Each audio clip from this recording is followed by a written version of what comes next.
You're tuned in to the Ross Tucker Football Podcast, guiding your gridiron journey, none other than your host, former NFL lineman, Ross Tucker. Oh, yeah, it is. But it's not just any Ross Tucker Football Podcast. It is a Power Rankings Tuesday, presented, of course, by DraftKings. I'm Ross Tucker, former NFL offensive lineman, 5 teams, 7 years. Now I got a bunch of media gigs. No Thanksgiving game for me this year for Westwood One on the radio. Instead, I will be in Lincoln, Nebraska, because Friday I've got the Iowa Hawkeyes at the Nebraska Cornhuskers, noon Eastern time, Black Friday on CBS. Really looking forward to that. Just like I look forward to the Power Rankings episode every week, because I get to break down the Monday night game, which was arguably the biggest game of the regular season so far, and because I get to talk about every single team, albeit briefly, including your team, and let you know exactly where I think they're at, where they stand as it relates to the rest of the league right now. It's a new week, which means we'll have new winners. You know I love those of you that somehow spread the word about all of our shows creatively. Find a way to do that, and I will go ahead and I'll give you a little something, which I love. Signed press pass, usually what people want. I also have signed cards or pictures or whatever. Sponsor confirmation email. So many awesome sponsors: DoorDash and Game Time and Labatt and HubSpot and Raycon and Babbel. They're all awesome. I've used all of them in some capacity. Please check them out. Take advantage of them and then email me, ross@rosstucker.com. Love the YouTube shout out because it means you subscribed, youtube.com/RossTuckerNFL. And you made a comment. I love that. Patron of the day, patreon.com/RTmedia. Armand's, I'm going to say Chagnon. It's Chagnon. I'm going to say that's pronounced Chagnon or Shannon. What do you think, Jack? I don't know. I'm kind of in the same boat as you there. I'll go Chanel.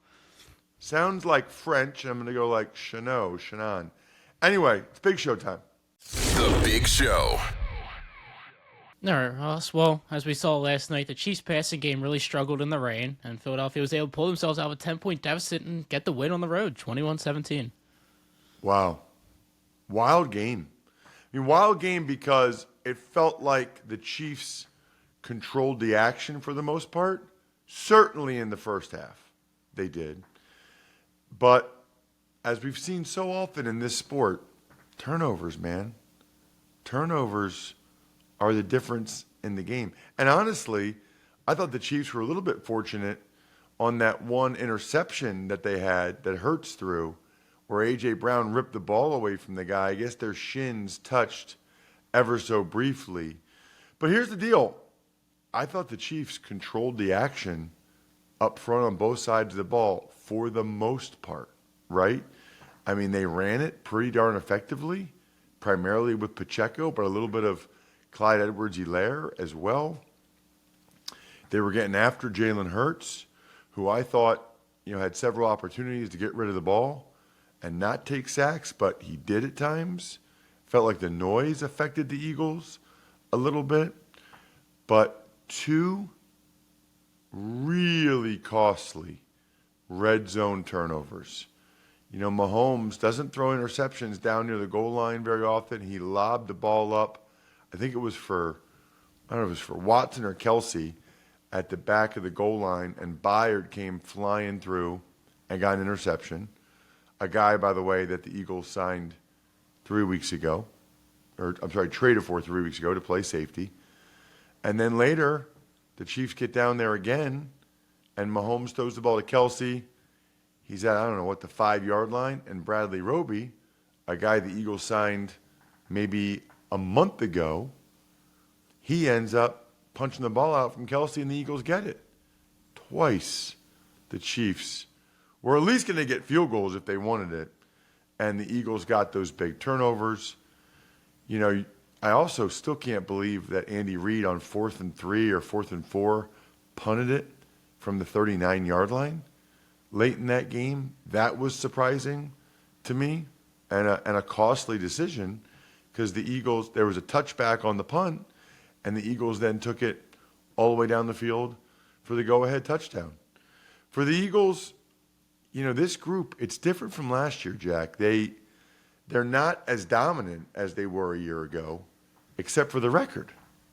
They just kind of find a way to win these games. They forced the turnovers they needed to force, and then offensively, they made the plays they needed to make. And oftentimes in impressive fashion. DeAndre Swift had a really nice night, made some big plays for the Eagles.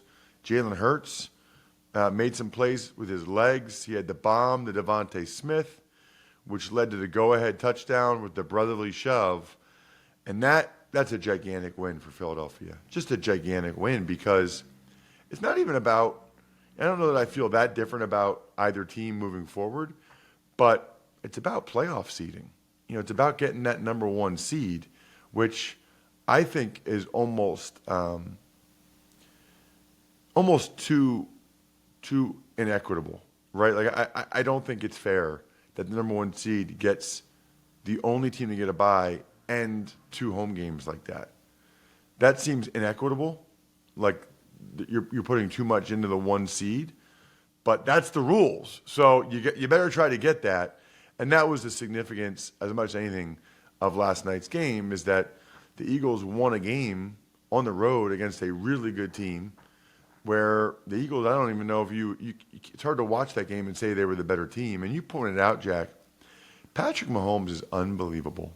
I mean, his ability to escape as often as he does and get yards when he runs, his ability to escape and still find receivers, some of the throws he makes.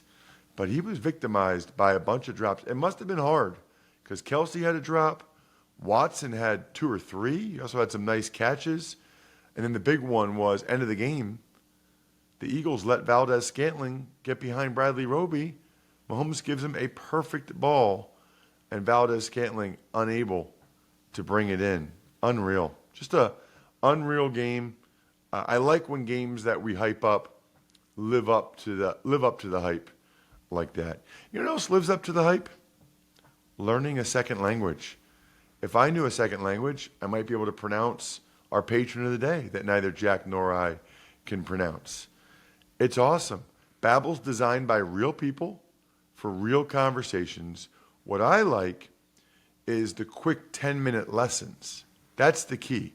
So you can do it in bite-sized form, and you can do like restaurant lessons, right? And just focus on the things you might want to say at a restaurant. Plus, I got a special deal for you guys for the holidays. For our listeners, to get you started right now, get 55% off your Babbel subscription. But it's only for you guys at babbel.com/Ross. Get 55% off at babbel.com/Ross. It's spelled BABBEL.com/Ross. Rules and restrictions may apply. It's time for the all-important Power Rankings. The worst team in the history of the NFL is...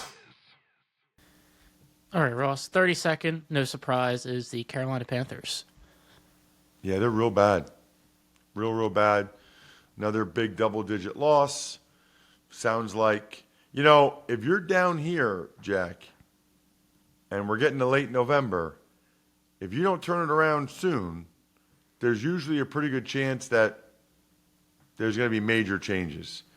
And in Carolina, I think Jay Glazer said Frank Reich might have the hottest seat.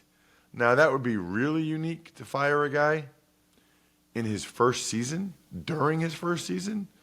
But he better show some progress if he wants to have any hope of coming back for year 2. 31st is the Bears. They arguably could be a little bit higher than this.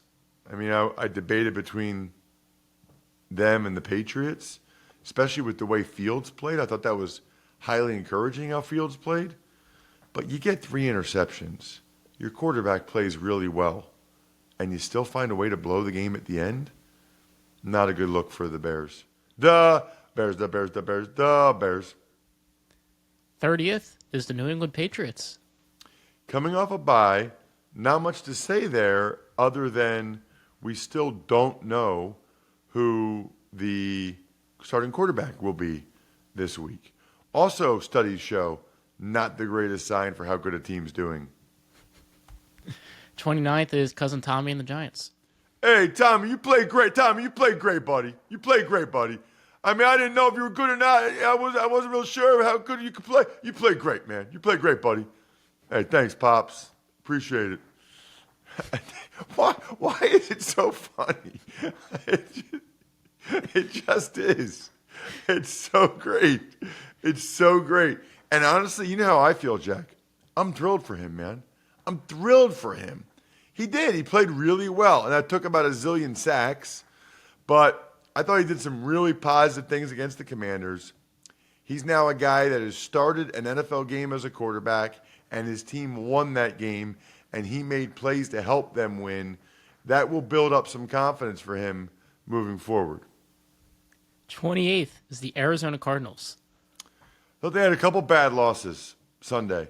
Number one, that was a game kind of like the Bears, Jack. I mean, the Cardinals had 3 interceptions of C.J. Stroud. I think all 3 of them were in Cardinals territory. They were in Texans territory. You have Kyler Murray, and you're in Texans territory 3 times late in the game. 4th down, you can't convert one of them. And they lose Kaiser White for the season with a torn bicep, who's one of like 3 defensive players for the Cardinals that you can even name. Name some defensive players for the Cardinals, Jack. Buda Baker, Kaiser White. Who's on their defensive line? I'm struggling here. Yeah. The other one you could probably know is Jalen Thompson, the other safety. Okay. Yeah. He's really good, but that's about it. Like that's what most people would know. Yeah. 27th is the Tennessee Titans. So I'm a little interested to see what they do here. They got a new GM, and I think Vrabel's a really good coach. I think they like Vrabel, but they're really limping right now. He's got to turn this around. I mean, they were at least encouraging, I thought, with the way that Levis had played his first 2 starts, but the last 2 have been discouraging. 26th is the Green Bay Packers. Dun dun dun dun dun dun dun. Go Pack, go! Dun dun dun dun dun dun dun. Go Pack, go! So I don't think they're going to go anywhere this year, but I would be fired up about all the young skill guys if I'm the Packers. I'd be fired up about all the young skill guys. They look like they hit on most of them. So now it's like, did they hit on the biggest one, which is Jordan Love? I thought that was a step in the right direction Sunday. 25th is the LA Rams. It's a big win for them to kind of stay in the mix, stay relevant, I think, for the rest of the year. They say that Nakua and Cooper Kupp are both day-to-day with their injuries, but clearly when they have Stafford, like they have a chance to win these games, and he showed it. 24th, Atlanta Falcons. Before we get to the Atlanta Falcons, I just want to make sure everybody knows that if you really want to take things to the next level, drink some Labatt Blue Lights with your friends. Live life to the power of we. Always enjoy responsibly beer. Labatt USA, Buffalo, New York. They had a bye, not much to say other than, Jack, they are going back to Desmond Ridder as the starting quarterback, and it sounds like for the rest of the year. 23rd, New York Jets. So not only is Zach Wilson no longer starting, Tim Boyle is starting, but Zach Wilson isn't even the backup anymore. Now they're going with Trevor Siemian as the backup. They basically have decided Zach Wilson, no matter what Robert Saleh says, they've decided Zach Wilson stinks. They don't want to watch him play football anymore, and he's not going back in the game this year for the Jets. 22nd, Indianapolis Colts. Again, another bye, and not much to say about those guys. 21st, Commanders.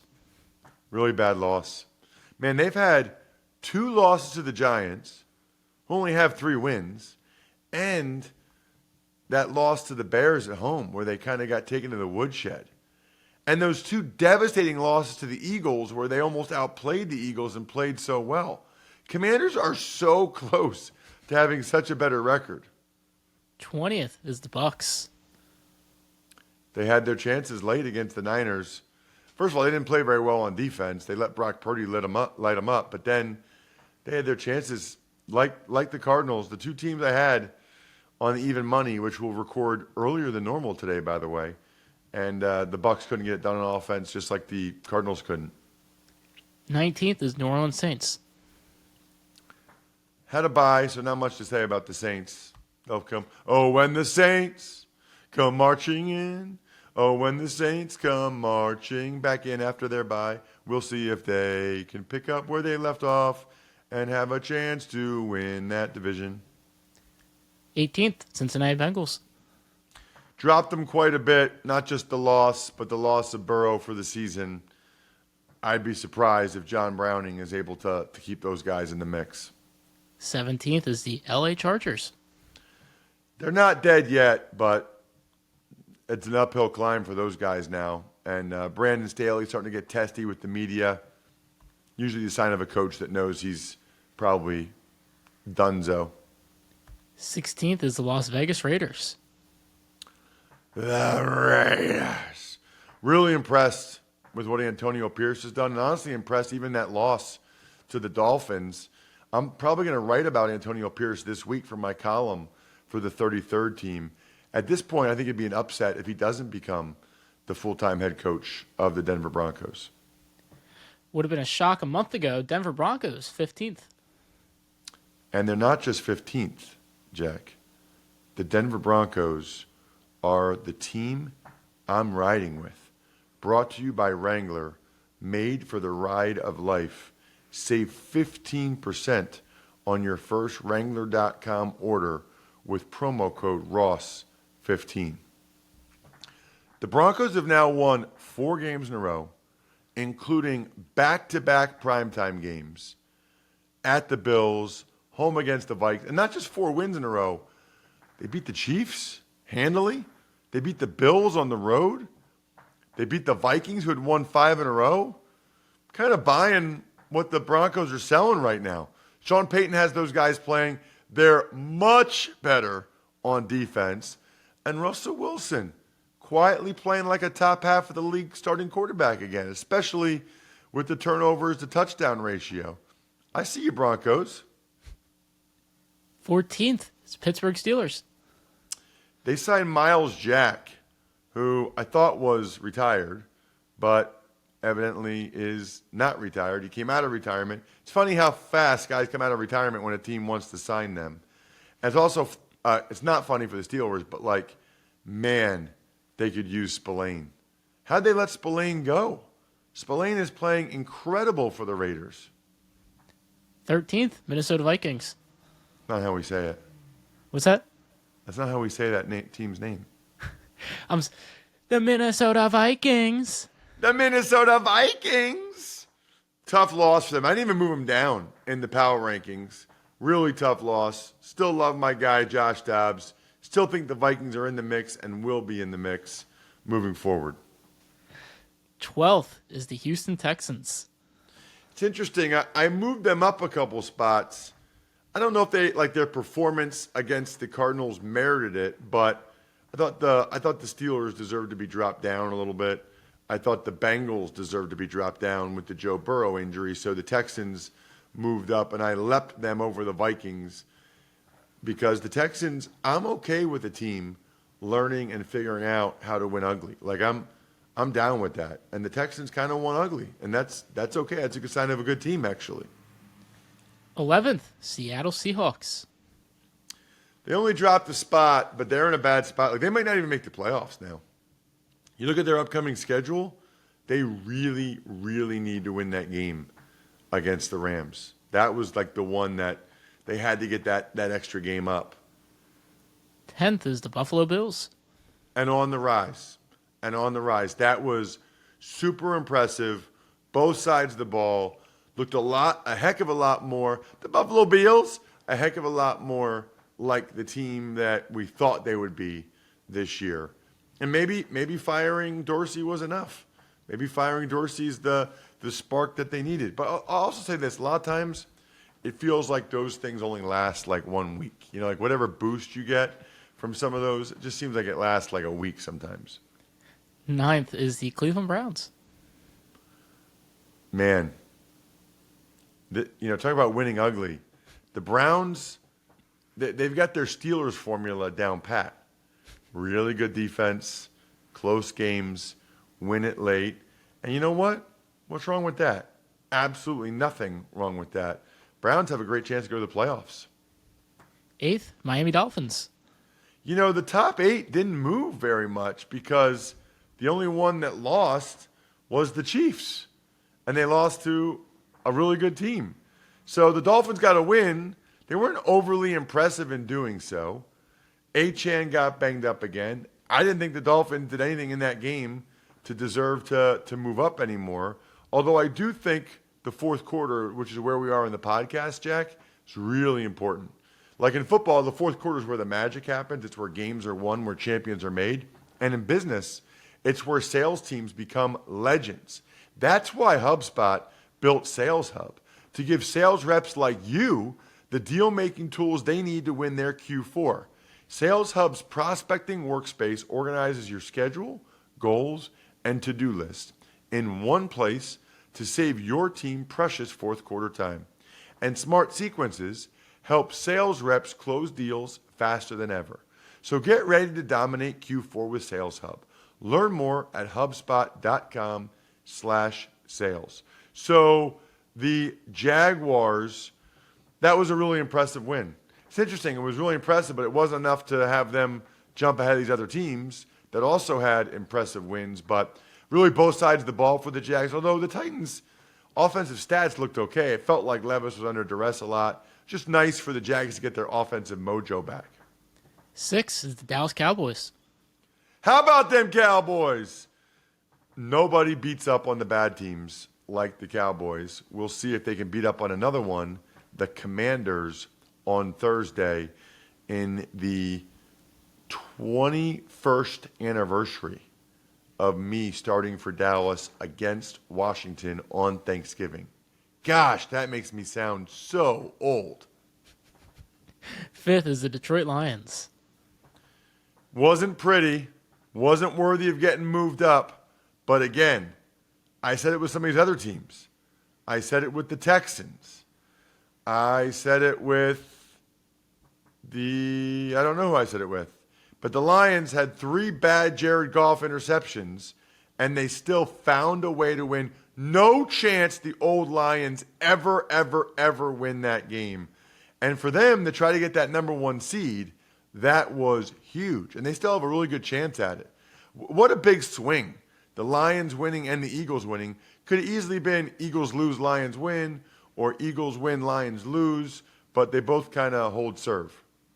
4th is the Baltimore Ravens. Had a bye. No, they didn't have a bye. They played Thursday night. Yeah, no bye. Played Thursday night. I think maybe they have a bye this week, right? That I am unsure of. No, probably not after a Thursday. I got to look it up. At any rate, Ravens looks like Andrews is done for the year, which really, really stinks, obviously. 3rd, as mentioned earlier, is the Kansas City Chiefs. And the home of the Chiefs. I moved them down one spot primarily because the Niners looked so good and Purdy played so well. And I think if the Niners and Chiefs did a series right now, I'd give a slight edge to the Niners, but they're close. Chiefs played really well. Chiefs have a really good team. So impressed by them up front, both sides of the ball. It was just the drops and the turnovers that really did them in. So the Ravens play in LA on Sunday Night Football, to answer that question. Okay. And Chargers or Rams? Chargers. Okay. 2nd is the San Francisco 49ers. San Francisco 49ers. San Francisco Niners. I just realized I forgot to do that for the Chargers. Anyway, it doesn't really quite sound the same. So the Niners, they got their mojo back, man. Both sides of the ball, flying around, looking good. Yeah. Ross's number 1 team, which is totally meaningless, but it's fun and will get many of you incredibly annoyed, is... And number 1 is the Philadelphia Eagles. Well, I said it several times during the show about winning when you don't play your best. How about winning at the Kansas City Chiefs against Andy Reid, Patrick Mahomes, Travis Kelce without playing your best? This is a resilient group. They've got the best record in the NFL, and they won a game on the road where they did not dominate up front both sides of the ball like they typically do. Tip of the cap to the Eagles, Eagles. I think we're done here. Thanks for tuning in to the Ross Tucker Football Podcast. Make sure to also check out Even Money, Fantasy Feast, and College Draft, all on the DraftKings Network, YouTube, or subscribe to the podcast on your favorite platform. MyFrontPageStory.com, the best gift you could possibly get a loved one for the holidays. Just get it now, MyFrontPageStory.com. How about Pizza Boy Brewing, Sporticulture, HumanHeadNYC.com, SteakhouseSports.com, Go-Bengals.com, and BackOfficeScheduler.com.